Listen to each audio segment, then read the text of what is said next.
Hello guys, welcome back to our YouTube channel. तो देखिए, मैं आपका दोस्त अभय आज आप लोगों के साथ लेकर आया हूं वीडियो, जिसमें आज हम देखने वाले हैं जो भी दिल्ली यूनिवर्सिटी के सेमेस्टर 6 के स्टूडेंट हैं जिनके भी पास जीएसटी एंड कस्टम लॉ का सब्जेक्ट है, उन सभी के लिए ये वीडियो होने वाली है। आज मैं आपको लेकर आया हूँ आप लोगों के साथ यूनिट नंबर 2 की वीडियो का पार्ट नंबर 20, जिसके अंदर हम आगे की चीजें कवर करने वाले हैं। तो बिना देर किए शुरू करेंगे हम अपनी आज की वीडियो और देखेंगे इन सारी चीजों को। लेकिन अगर आपने अभी तक चैनल को सब्सक्राइब ना करा हो तो चैनल को जरूर सब्सक्राइब कर लें, वीडियो को लाइक करना ना भूलें, अपने सभी दोस्तों के साथ शेयर करना ना भूलें। तो चलिए शुरू करते हैं हम अपनी आज की वीडियो को। तो देखिए आज की वीडियो में हमें देखना है टाइप्स ऑफ सप्लाई और इससे आगे का कंसेप्ट। इससे पहले का कंसेप्ट वीडियो के पार्ट नंबर 1 में कवर किया जा चुका है। अगर आपने अभी तक वीडियो नहीं देखी है तो आपको चैनल पर प्लेलिस्ट के अंदर वो वीडियो मिल जाएगी। टाइप्स ऑफ सप्लाई में सबसे पहले हमें देखना है कितने टाइप्स की सप्लाई होती है। पहली है यहाँ पर हमारी टैक्सेबल सप्लाई।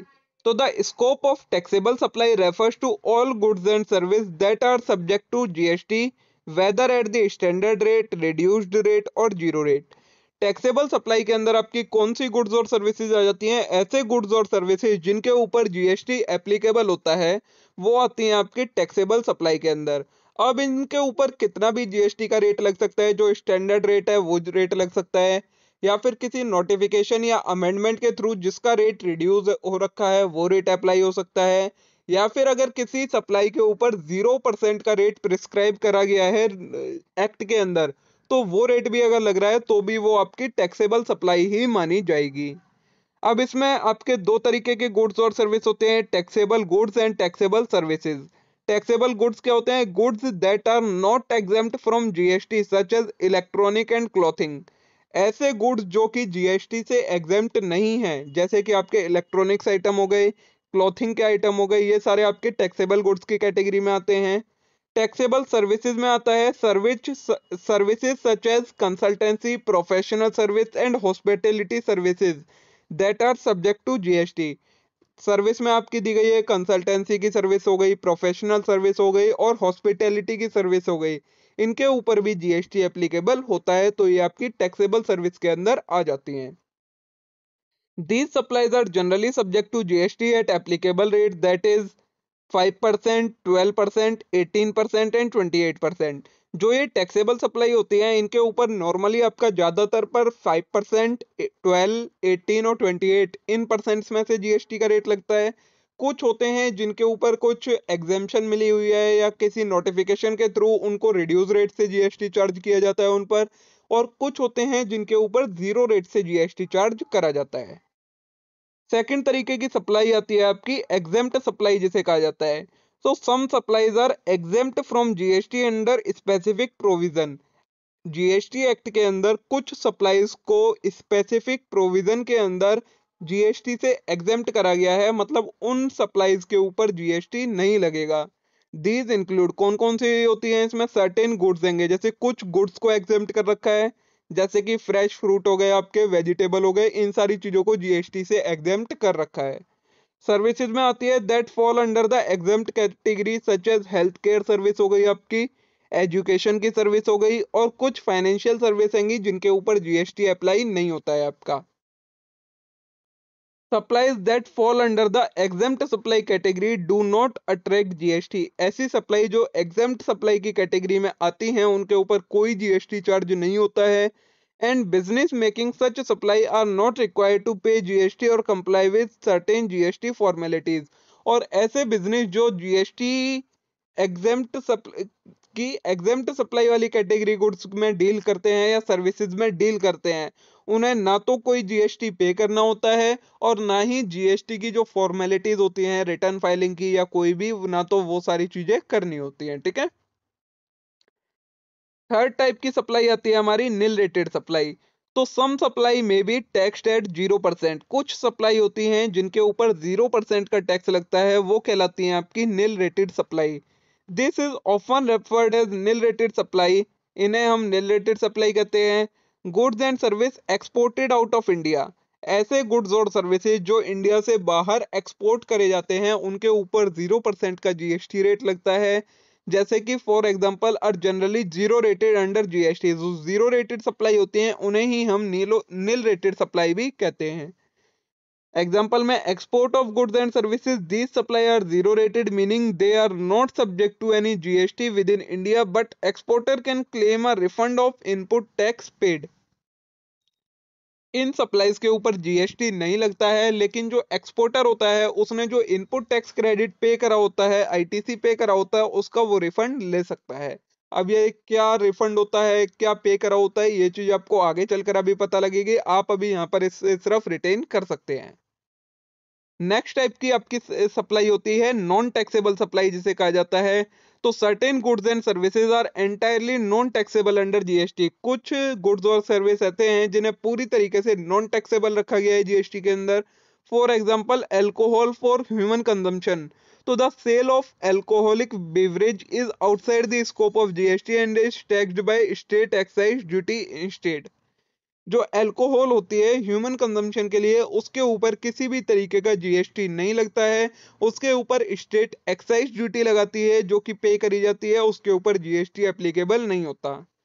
नेक्स्ट आता है petroleum products such as crude oil, natural gas, petrol, diesel are also currently outside the scope of GST though there are discussion for bringing them under the tax in the future. अभी के time पर जो petroleum products हैं उन्हें भी GST के scope से बाहर रखा गया है। इस पर बातचीत चल रही है कि इन्हें भी जीएसटी के अंदर लाया जाए, लेकिन अभी तक ये पूरे तरीके से जीएसटी के स्कोप से बाहर हैं। ठीक है। नेक्स्ट आता है अब हमारा classification of goods under GST, कि जीएसटी के अंदर हम गुड्स को किस तरीके से क्लासिफाई करते हैं, किन किन कैटेगरी में हमने गुड्स को डिवाइड कर रखा है। जिस तरीके से हमने सप्लाई को डिवाइड कर रखा है, वैसे ही गुड्स को कुछ कैटेगरी में डिवाइड कर रखा है। पहली कैटेगरी आती है एग्जेम्प्ट गुड्स की। एग्जेम्प्ट गुड्स का मतलब क्या होता है, जिनके ऊपर 0% का टैक्स रेट लगता है।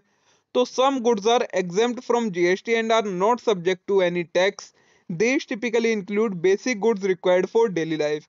जीएसटी के अंदर कुछ गुड्स को पूरी तरह जीएसटी के स्कोप से बाहर रखा गया है, उनके ऊपर कोई टैक्स नहीं लगता है। ये कौन से गुड्स होते हैं, जो हमारी डेली लाइफ के लिए रिक्वायर्ड गुड्स होते हैं, उन्हें जीएसटी के स्कोप से बाहर रखा गया है। जैसे कि आपके एग्रीकल्चरल प्रोडक्ट हो गए, fresh fruit, vegetable, pulses, grains. फिर एनिमल प्रोडक्ट हो गए आपके, living animal, animal embryos. Medicine हो गई आपकी, certain life saving drugs and vaccine. इन सबको जीएसटी के स्कोप से बाहर रखा गया है। ठीक है। एग्जाम्पल में वही दिए गए हैं, फ्रेश वेजिटेबल, लिव एनिमल और एजुकेशनल सर्विसेज। ठीक है।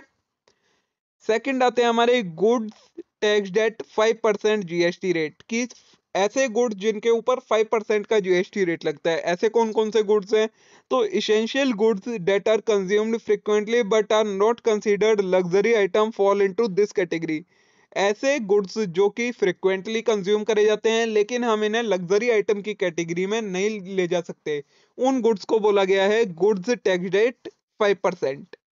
इसमें आ जाते हैं आपके फूड प्रोडक्ट, जैसे कि edible oil, sugar, T, coffee. ये सारी चीजें आपके 5% के जीएसटी के रेट में आती हैं। अदर इसेंशियल गुड्स हो गए, जैसे कि some textile, footwear, certain household goods, ये सारे आपके 5% के टैक्स में आते हैं। वही एग्जांपल दिए हैं, ये आप रीड कर लीजिएगा। नेक्स्ट है goods taxed at 12% GST rate. ऐसे गुड्स जिनके ऊपर 12% का जीएसटी रेट लगता है। तो the 12% rate generally applies to intermediate goods, certain processed food and product that are not essentially but widely used. क्या बोला गया है, 12% के अंदर इंटरमीडिएट गुड्स आते हैं, जिन्हें हम प्रोसेस फूड भी बोलते हैं। जो प्रोसेस फूड होते हैं वो आ जाते हैं, या फिर ऐसे प्रोडक्ट जो कि इसेंशियल तो नहीं है लेकिन फिर भी बहुत ज्यादा यूज होते हैं, वाइडली यूज होते हैं, वो सारे हमारे 12% के जीएसटी रेट के अंदर आ जाते हैं। जैसे कि प्रोसेस फूड हो गया आपका, dairy product, process snack, confectionery, ये सारी चीजें। कंज्यूमर गुड्स हो गए, जैसे कि फर्नीचर, हाउस होल्ड गुड, ये सारे आपके 12% के रेट के अंदर आ जाते हैं। नेक्स्ट आता है goods tax rate 18% GST rate. तो this is the standard rate under GST and applies to most goods that are commonly used and neither basic essential nor luxury item.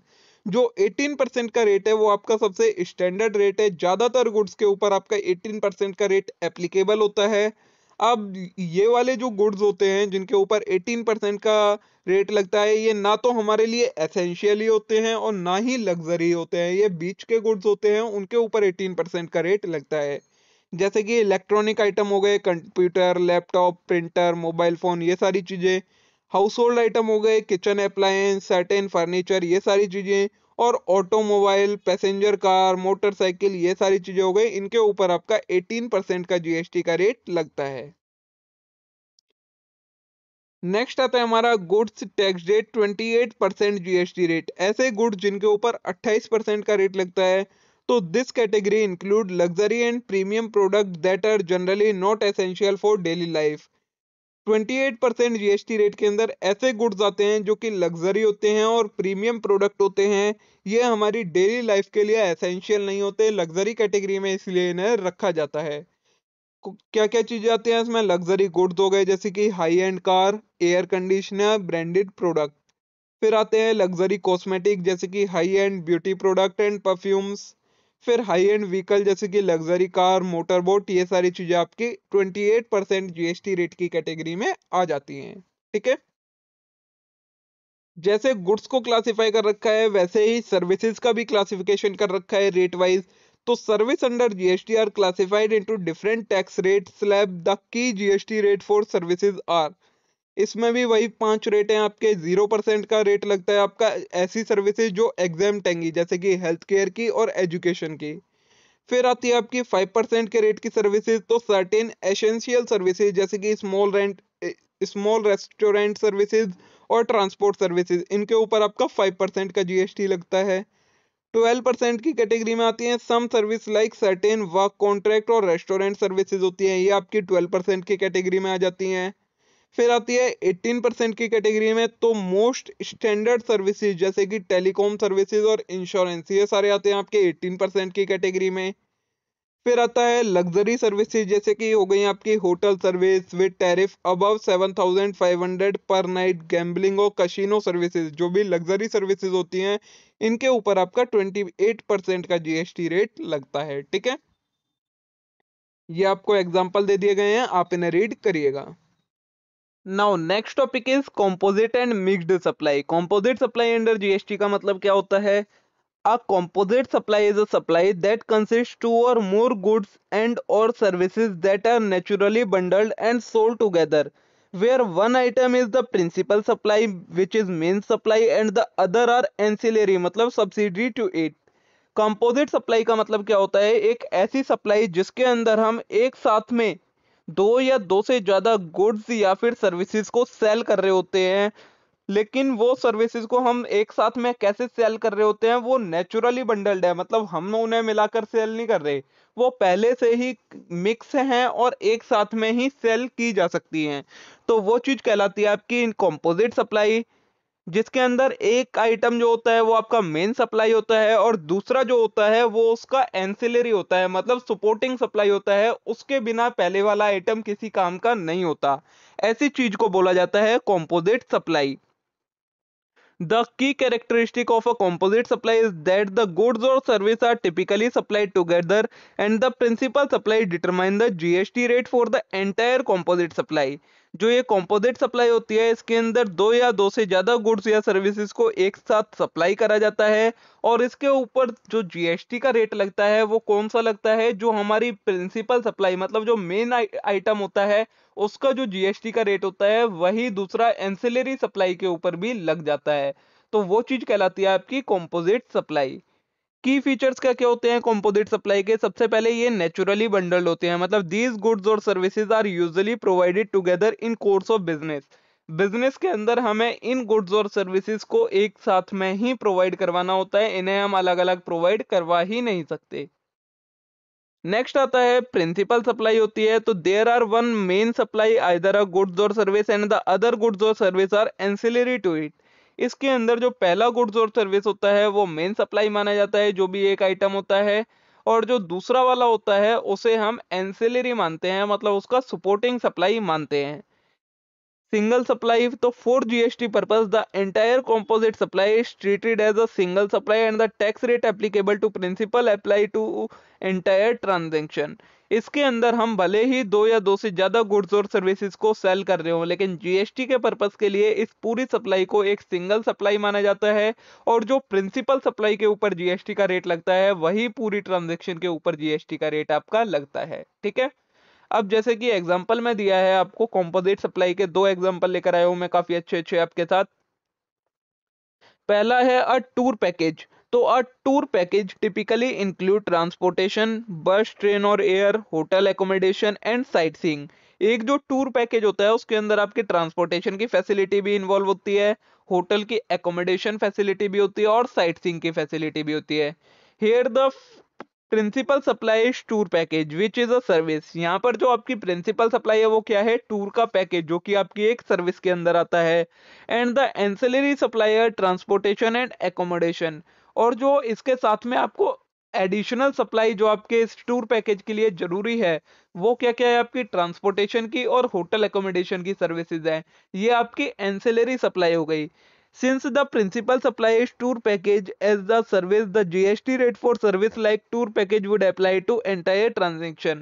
तो इस केस में जो हमारा टूर पैकेज है वो principal supply है, तो जो जीएसटी का रेट टूर पैकेज के ऊपर लगेगा वही जीएसटी का रेट आपका ट्रांसपोर्टेशन पर भी लगेगा और वही जीएसटी का रेट आपका होटल एकोमोडेशन पर भी लगेगा। तो ये आपका पूरी ट्रांजेक्शन के ऊपर टूर पैकेज वाला जीएसटी का रेट एप्लीकेबल हो जाएगा। ठीक है, सेकेंड एग्जांपल है आपका एक गुड्स का, तो sale of mobile with warranty. तो a mobile phone sold with warranty is a composite supply. जो एक मोबाइल को हम उसकी वारंटी के साथ में सेल कर रहे हैं ये आपका एक कंपोजिट सप्लाई होता है। A composite supply where the principal supply is the sale of mobile phone. यहाँ पर प्रिंसिपल सप्लाई क्या है, आपकी मोबाइल फोन की सेल आपका प्रिंसिपल सप्लाई है जो कि एक गुड्स है। And the warranty service is an ancillary supply, और जो आप मोबाइल के साथ में वारंटी दे रहे हो वो आपकी एक एंसिलरी सप्लाई मानी जाती है। The GST rate applicable to mobile phone will apply to entire supply. तो जो जीएसटी का रेट मोबाइल फोन के लिए ऊपर एप्लीकेबल होता है वही जीएसटी का रेट आपका पूरी ट्रांजैक्शन के ऊपर एप्लीकेबल हो जाएगा। ठीक है, तो इस तरीके से आपकी ये कंपोजिट सप्लाई होती है। अब जीएसटी ट्रीटमेंट क्या होता है कंपोजिट सप्लाई का, तो जो GST rate applicable to principal supply will apply to entire composite supply regardless of other item bundled together. बता ही दिया वो मैंने आपको जीएसटी का ट्रीटमेंट, जो मेन सप्लाई के ऊपर जीएसटी का रेट रहेगा वही आपका पूरा जीएसटी का रेट पूरी ट्रांजैक्शन के ऊपर लग जाएगा। अब थोड़ा सा नंबर फिगर्स को लेकर एक एग्जांपल है आपका, if a composite supply involve the sale of mobile phone and the supply of a warranty service and the GST rate for mobile phone is 18%, then the entire composite supply will tax rate 18%। जैसे कि एक composite supply में हमने ऊपर वाला ये example देखा, mobile phone के साथ हम वारंटी सेल कर रहे हैं। अब मोबाइल फोन के ऊपर तो 18% का जीएसटी रेट एप्लीकेबल होता है और जो वारंटी होती है उसके ऊपर कोई और रेट एप्लीकेबल होता है, लेकिन हम मोबाइल फोन के साथ वारंटी दे रहे हैं तो इस केस में क्या होगा, मोबाइल फोन का जो 18% वाला रेट है वही आपका वारंटी के ऊपर भी लगेगा और पूरी सप्लाई पर 18% का जीएसटी रेट एप्लीकेबल आपका हो जाएगा। ठीक है, सेकंड आता है हमारा मिक्स्ड सप्लाई। क्या होता है, तो a mixed supply refers to a situation where two or more different goods और service are supplied together but they are not naturally bundled and do not form a single package.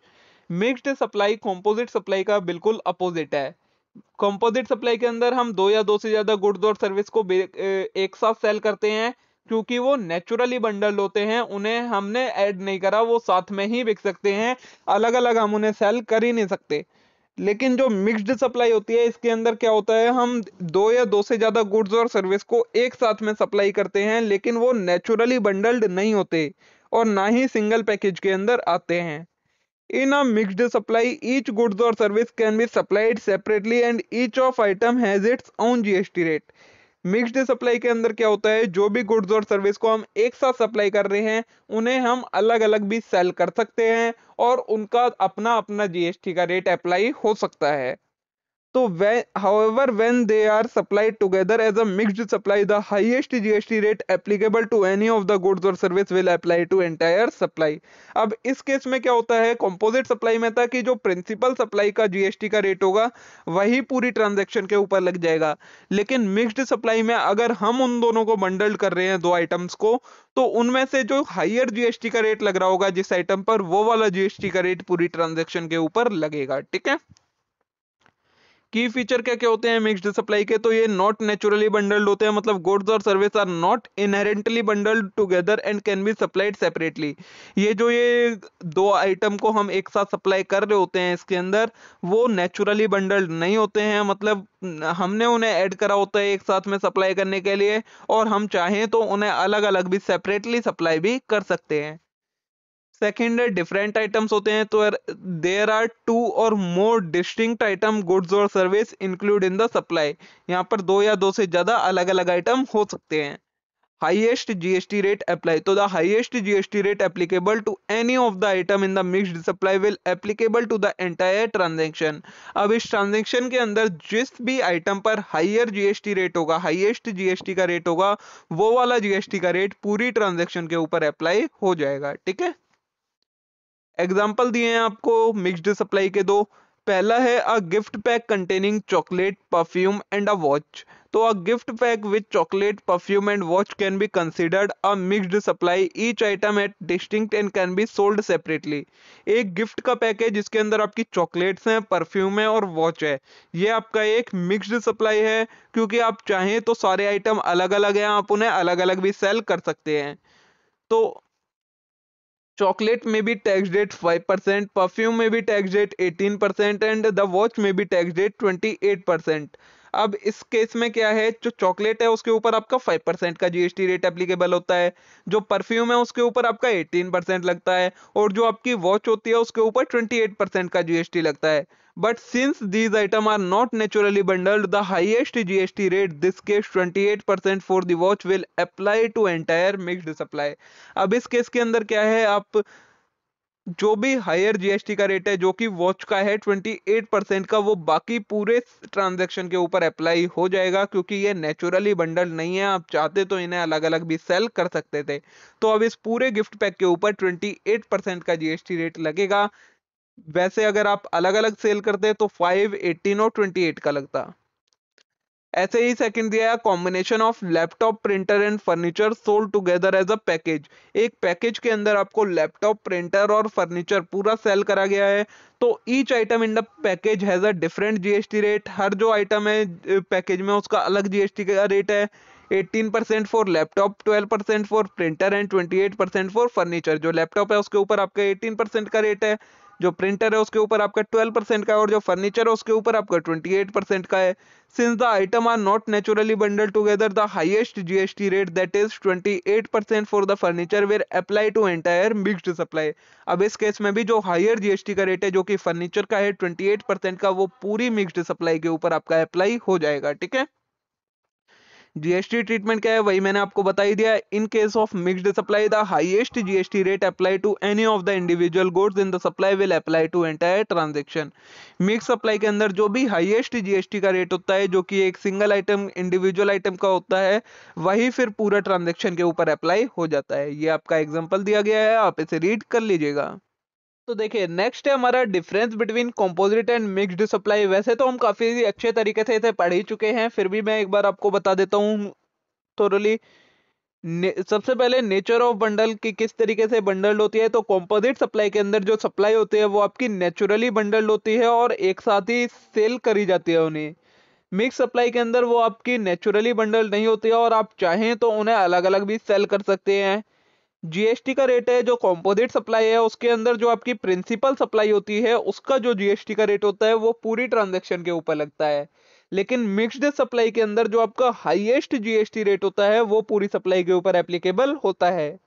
Example दिया है package tours, sale of mobile phone with warranty.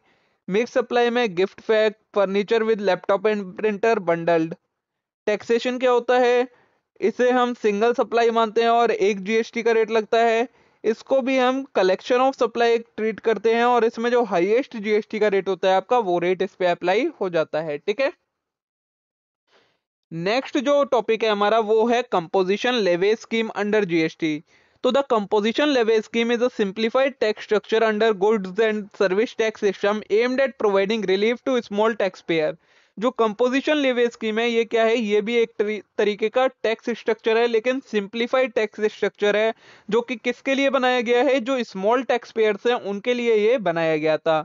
This scheme allow eligible business to pay a fixed percentage of turnover as tax rather than the normal GST rate at each sale, which help reduce the compliance burden and make tax payment easier for smaller businesses.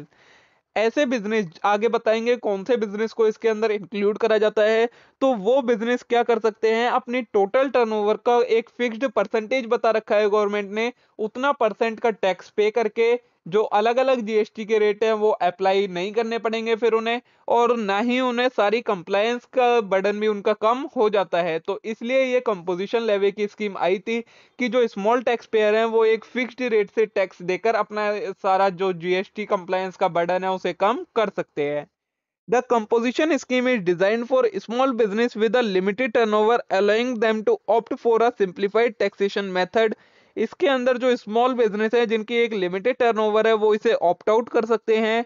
Instead of filing regular return and paying taxes at regular GST rate, business under the composition scheme can pay a fixed tax rate which is lower than the regular tax rate. इसके अंदर क्या होता है, जो business इसको opt out करते हैं उन्हें जो रेगुलर जीएसटी के रेट है, मतलब 5, 12, 18, 28 अलग अलग सारे जीएसटी के रेट पे करने की जरूरत नहीं है, वो एक फिक्स्ड रेट पे कर सकते हैं, और जो फिक्स्ड रेट है वो रेगुलर रेट से कम रेट है। ठीक है, तो इसलिए इसे लाया गया था स्मॉल टैक्स पेयर को हेल्प करने के लिए। नेक्स्ट है who can opt for composition लेवे, कौन कौन इस कंपोजिशन लेवे को ऑप्ट आउट कर सकता है। तो the composition scheme is available to small tax payer who meet the following eligibility criteria. सबसे पहले है टर्नओवर लिमिट। तो the aggregate turnover of business should be less than 1.5 CR for most state. ज्यादातर जो स्टेट हैं उन states में जो टर्नओवर की लिमिट दी है वो 1.5 सीआर की दी है। अगर 1.5 करोड़ से नीचे की टर्नओवर है तो कोई भी बिजनेस कंपोजिशन स्कीम को ऑप्ट आउट कर सकता है। Fourth, northern state and Himachal Pradesh the turnover limited 75 lakh. जो नॉर्दर्न स्टेट है या हिमाचल प्रदेश का जो स्टेट है, उस स्टेट में आपकी जो टर्नओवर की लिमिट है वो 75 लाख की है सिर्फ। The turnover limit is based on turnover of taxable supply excluding export but excluding taxes like GST, interstate supply etc. जो ये टर्नओवर की लिमिट है इसमें सिर्फ आपकी टैक्सेबल वाली सप्लाई इंक्लूड होती है, इसके अंदर आपका एक्सपोर्ट वगैरह कुछ भी इंक्लूड नहीं होता है। नेक्स्ट है टाइप्स ऑफ बिजनेस के बेसिस पर। तो बिजनेस शुड बी मैन्युफैक्चरर और ट्रेडर, डीलर्स इन गुड्स। ऐसे बिजनेस जो मैन्युफैक्चरर हैं या ट्रेडर हैं जो गुड्स में डील करते हैं वो इसे ऑप्ट आउट कर सकते हैं। Service provider are generally not eligible but certain service provider with turnover of less than 50 lakh may opt out for scheme. जो सर्विस प्रोवाइडर हैं उनके लिए ये एप्लीकेबल नहीं होती है, लेकिन ऐसे सर्विस प्रोवाइडर जिनकी टर्नओवर 50 लाख से कम की है वो इस स्कीम को ऑप्ट आउट कर सकते हैं। नेक्स्ट है no inter state supply. Business opting for composition levy scheme can not make inter state supply selling goods outside their state. They can only supply goods within their own state और union territory. ऐसे business जो composition scheme को opt करते हैं वो inter state supply नहीं कर सकते, मतलब एक स्टेट से दूसरे स्टेट में गुड्स की सप्लाई नहीं कर सकते हैं, वो सिर्फ अपनी ही स्टेट के अंदर गुड्स को सप्लाई कर सकते हैं। नेक्स्ट है no supply of exempted goods. तो business must not engaged in supply of exempted goods और नॉन टैक्सेबल गुड्स। जो बिजनेस कंपोजिशन लेवल को ऑप्ट आउट कर रहा है वो नॉन टैक्सेबल या फिर एग्जेम्प्टेड गुड्स की सप्लाई नहीं कर सकता है। फिर है नो टैक्स कलेक्शन। तो business under the composition scheme can not collect tax from there customer. ऐसे बिजनेस जो कंपोजिशन स्कीम को ऑप्ट आउट करते हैं वो अपने कस्टमर से टैक्स कलेक्ट नहीं कर सकते। This is a major difference from regular GST scheme where business collect GST from customer and remitted to government. ये भी एक डिफरेंस हैगा इसमें कि जो regular tax GST tax payer होते हैं वो कस्टमर से जीएसटी कलेक्ट करते हैं और गवर्नमेंट के पास जमा करवा देते हैं, लेकिन कंपोजिशन लेवे के अंदर आप जीएसटी कलेक्ट नहीं कर सकते हो, लेकिन आपको गवर्नमेंट के पास एक फिक्स्ड परसेंटेज को जमा करवाना होता है। नेक्स्ट है condition for opting for composition levy. तो business must not engaged in e commerce और supplied through an online platform. जो बिजनेस ई कॉमर्स और ऑनलाइन प्लेटफॉर्म के थ्रू सेल करेगा अपने गुड्स को, वो कंपोजिशन स्कीम को ऑप्ट आउट नहीं कर सकता है। The business can not manufacturer of ice cream, pan masala और तंबाकू प्रोडक्ट।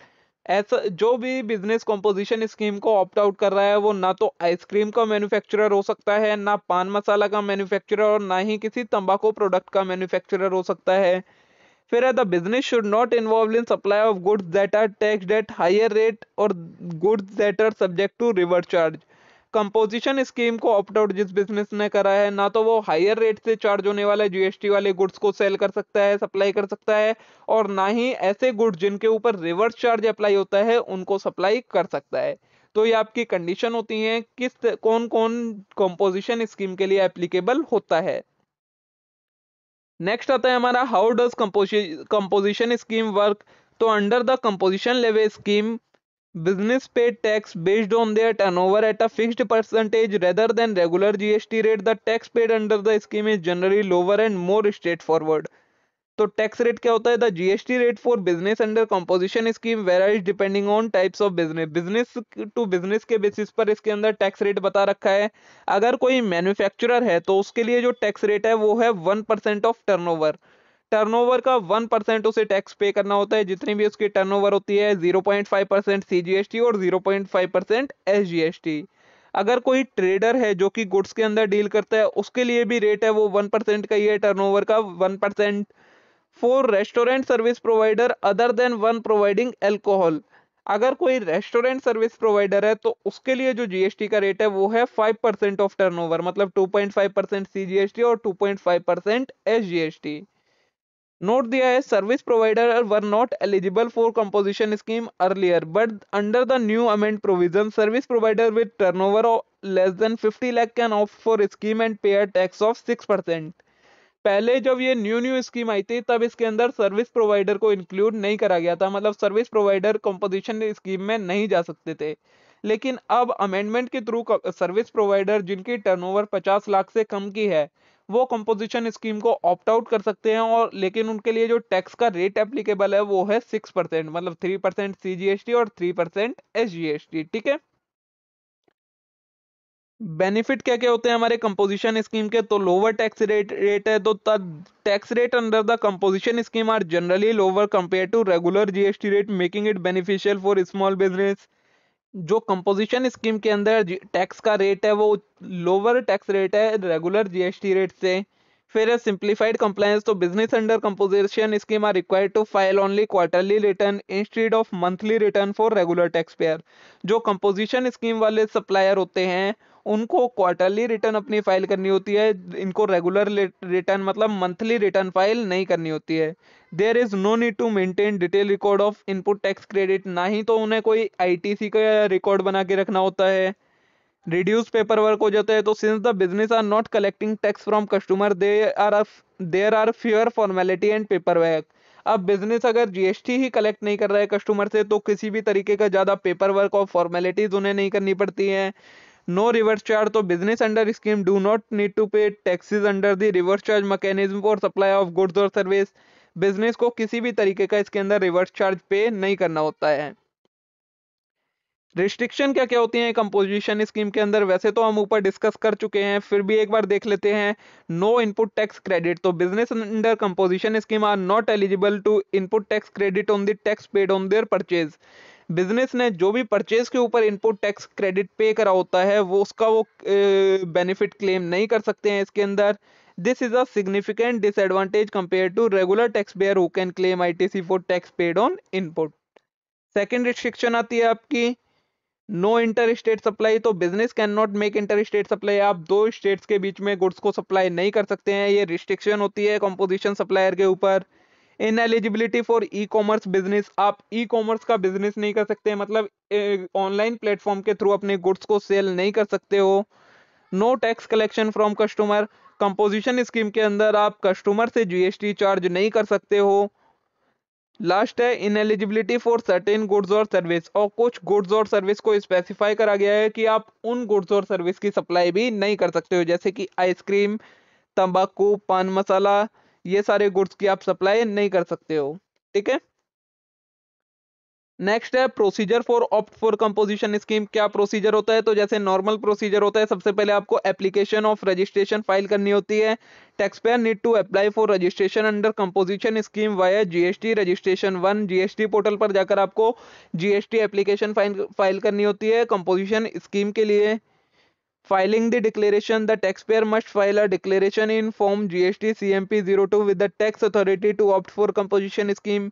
जीएसटी CMP 02 के अंदर टैक्स पेयर को डिक्लेरेशन भी फाइल करनी होती है कि वो कंपोजिशन स्कीम को ऑप्ट आउट करना चाहता है। फिर मंथली और quarterly return, once registered the tax payer must file quarterly GST return.